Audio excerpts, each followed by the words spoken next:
Bom dia, o tema do trabalho é gestão do conhecimento. Meu nome é Rafael e eu vou apresentar um pouco do contexto histórico do conhecimento. O estudo do conhecimento humano é tão antigo quanto a humanidade, afirma o autor Nonaka e Takeuchi.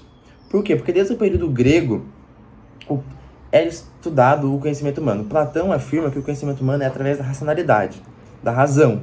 Já Aristóteles, contrapondo isso, afirma que o conhecimento é adquirido através da observação e das percepções sensoriais. Essa é uma linha de pensamento que busca entender como o ser humano adquire conhecimento. Já nas organizações, nas empresas, os autores também afirmam que é uma forma de obter conhecimento, a experiência, ou seja, o aprendizado organizacional é uma forma de obter conhecimento. Também, numa visão mais contemporânea, o conhecimento dentro da organização é uma forma de competitiva no mercado. Por quê? Porque pode mudar o valor, pode trazer uma vantagem. Outro autor afirma que tem duas visões, uma sociedade industrial e a sociedade do conhecimento. Essa é uma transição que vem do industrial para o conhecimento. Por quê? Porque antigamente, na visão mais antiga assim, do conhecimento na indústria, eles observavam o capital e a tecnologia como um valor. Já na era da sociedade do conhecimento, competência e sabedoria são enxergados como valor. São várias mudanças que mostram uma visão diferente do conhecimento. Como, por exemplo, a informação, antigamente, na sociedade industrial, era vista como um instrumento de controle das pessoas. Já na era do conhecimento, é como uma ideia de uma ferramenta de comunicação, de aprendizado e de próprio conhecimento. Também uma coisa importante é que na sociedade industrial era uma orientação para o presente. Já na sociedade do conhecimento é uma orientação para o futuro, para a inovação. Ou seja, isso mostra a importância do conhecimento para a sociedade e para as organizações. Bom, continuando, vamos buscar entender a definição do conhecimento. Para o autor Terra, o conhecimento é adquirido de muitas formas. Formas empíricas, não empíricas, de experiências ou estudos. Ele também afirma que o conhecimento é o capital intelectual, até mesmo a criatividade, as aprendizagens e até mesmo o chá, as competências, habilidades e atitudes. Isso é uma forma de conhecimento, entre muitas outras. Na visão organizacional, tem a inteligência empresarial, que é aquele conhecimento adquirido com a experiência de anos de empresa, de trabalho. Para entender também um pouco mais do conhecimento, a gente tem que distinguir três coisas: os dados, as informações e o conhecimento. O que é os dados? É aquilo que a gente consegue através da observação, através das máquinas, computadores, livros, é aquilo que a gente obtém para ter uma informação, aquilo que a gente reúne. Ou seja, então, a informação é o conjunto de dados. É aquilo que pode ser feito de análise, pode ter um consenso do ser humano em analisar, em chegar em um resultado. E por fim, o conhecimento, a parte mais importante, é o conjunto de informações na mente humana, ou seja, aquilo que a gente adquiriu, estudou e transformou em conhecimento para a gente. É aquilo que só o ser humano consegue contextualizar, incluir contexto, reflexões, síntese, análises. E, é um conhecimento que uma máquina não pode ter, porque envolve um pouco de emoção, de sentimentos. E isso é muito importante para o ser humano. E a empresa precisa entender que os seus funcionários devem ter um conhecimento, a empresa deve propor esse conhecimento. E a empresa também deve achar formas de preservar, proteger o conhecimento, que é uma vantagem competitiva para a empresa, querendo ou não. Então, o conhecimento, essa ideia de entender o conhecimento é muito importante. Muitos autores definem o conhecimento, mas são coisas maleáveis que a gente pode entender de diversas formas. Terra define bem o conhecimento, ele tenta entender diversas partes do conhecimento do ser humano. E essa distinção ajuda bastante. Oi, eu sou o Gustavo e eu vou falar um pouquinho sobre os tipos de conhecimento. Porque antes de entrar mais a fundo na gestão do conhecimento, propriamente dito, é preciso entender a diferença entre o conhecimento explícito e o tácito. O explícito é aquele que pode ser facilmente transmitido e comunicado para os outros, então ele pode ser armazenado e compartilhado. E além disso, ele pode ser medido e geralmente é mais formal e estruturado, o que torna ele mais acessível para as organizações. E aí, pelo outro lado, o conhecimento tácito ele é mais complexo, ele é mais difícil de articular e de transmitir diretamente. Ele é mais pessoal e depende da experiência do indivíduo, então é muito difícil de compartilhar e de transferir. E muitas vezes esse tipo de conhecimento ele não está documentado, ele é tido mais como senso comum, o que torna mais valioso e ao mesmo tempo delicado de gerir dentro de uma organização. A gestão do conhecimento é uma abordagem organizacional que envolve a criação, captura, armazenamento, além do compartilhamento da aplicação do conhecimento dentro de uma organização. E ela se concentra em identificar, desenvolver e utilizar mesmo o conhecimento dos funcionários para melhorar o desempenho, a inovação e a competitividade da empresa. E seu propósito é buscar facilitar o compartilhamento do conhecimento, para criar um ambiente mais propício à troca de informações entre os membros da equipe. E, além disso, ela promove a inovação, estimulando a geração de novas ideias e soluções, porque essa prática também melhora a tomada de decisão. Ela fornece o acesso a informações relevantes e é crucial para capturar o conhecimento crítico dos funcionários mais experientes. Então, assim, evitando a perda de competência quando esses colaboradores se aposentam e acelera o aprendizado organizacional, porque permite que todos os empregados aprendam com suas experiências e com seus erros. Ela também contribui para aumentar a eficiência operacional, compartilhando boas práticas e os conhecimentos que melhoram os processos internos. E, por fim, ela ajuda a organização a se adaptar rapidamente às mudanças externas e aproveita seu conhecimento interno como um recurso estratégico. Então, continuando aqui, eu vou falar um pouco sobre a gestão de conhecimento na prática, né? Que exige toda a criação de um comitê de planejamento, toda a estratégia de como a gente vai aplicar isso dentro da empresa e como que vamos confrontar nossas ideias, nossos conhecimentos e botar isso na prática. Principalmente, é muito fundamental, né, ter a cultura organizacional assim, do compartilhamento do conhecimento para que a empresa compartilhe essas ideias, confronte essas ideias, aprimore e melhore essas ideias. E compartilhando esse conhecimento, depois a gente precisa fazer, esquematizar, sistematizar as nossas ideias, nossos conhecimentos, seja colocando em gráficos, em planilhas, deixando de forma mais visual, assim, para a gente poder explicar para os outros e quando tu explica para os outros, tu acaba, assim, aprendendo mais também, né? Então toda essa sistematização, confronto de ideias, o confronto não, né? Mas o compartilhamento, essa discussão, esse quase sexo entre as ideias, não seria, né? Para que surjam ideias novas e seja posto em prática e cada vez mais evoluindo essas ideias e os conhecimentos para que a organização consiga ter a melhor eficiência, né? Eu sou o Leonardo e eu vou falar agora um pouco sobre a perspectiva do Pearson, do texto dele, sobre o conhecimento.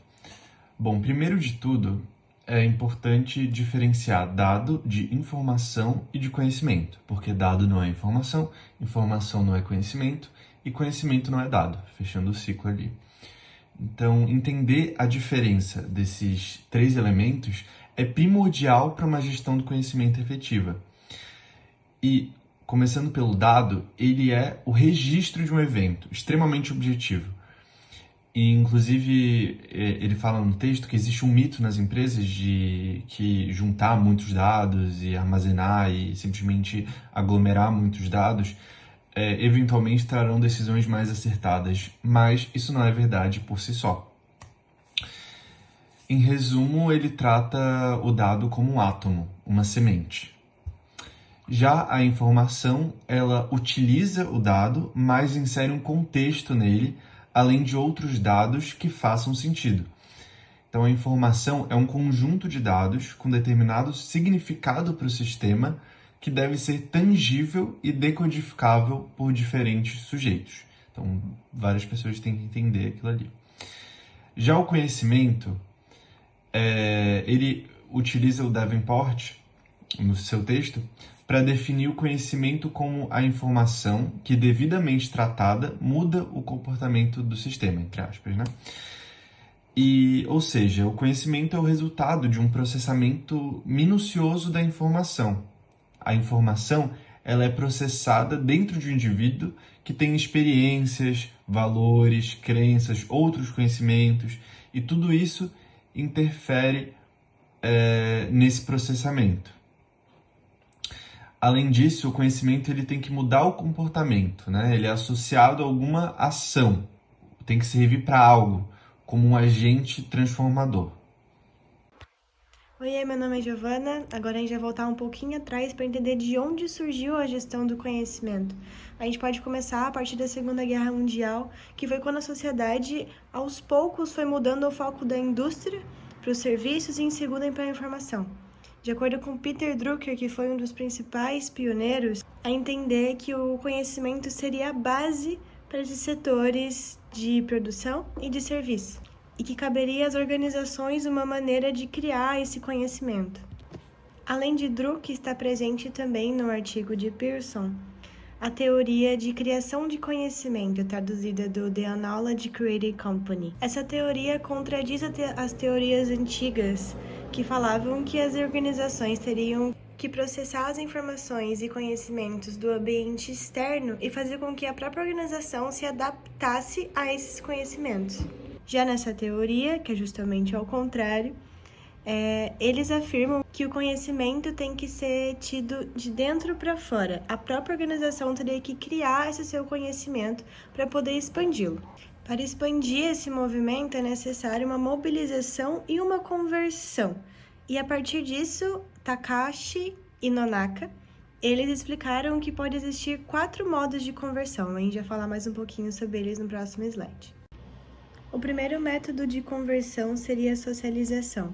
O que seria isso? Um exemplo que eu posso dar para facilitar seria do jovem aprendiz.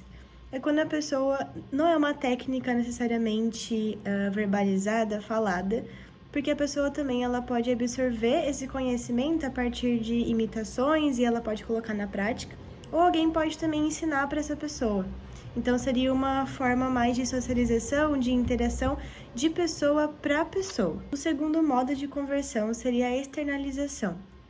Quando um grupo de pessoas onde cada um tem o seu conhecimento adquirido, independente de qual maneira seja, essas pessoas elas vão conversar entre si e aí elas vão converter de novo para um novo conhecimento, vão transformar esse conhecimento em um novo conceito.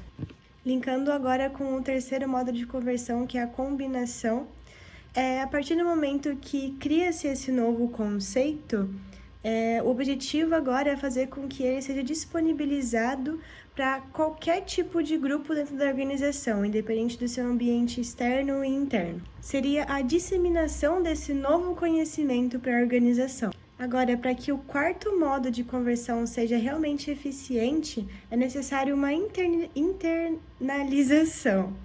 É aí que a empresa vai trabalhar os seus treinamentos, simulações. É a hora de capacitar o indivíduo para que ele consiga, de fato, absorver todo esse novo conhecimento. Finalizando um pouco agora sobre a teoria da criação de conhecimento, 2 tópicos que os autores do livro também falaram eram sobre o middle-up e o hipertexto. O middle-up é uma síntese de superação dos modelos do top-down e do bottom-up. Os dois modelos, eles basicamente dizem que o conhecimento ele tem que partir ou do topo da pirâmide da empresa para a parte inferior da empresa, ou ao contrário, da parte inferior da empresa para o topo da empresa.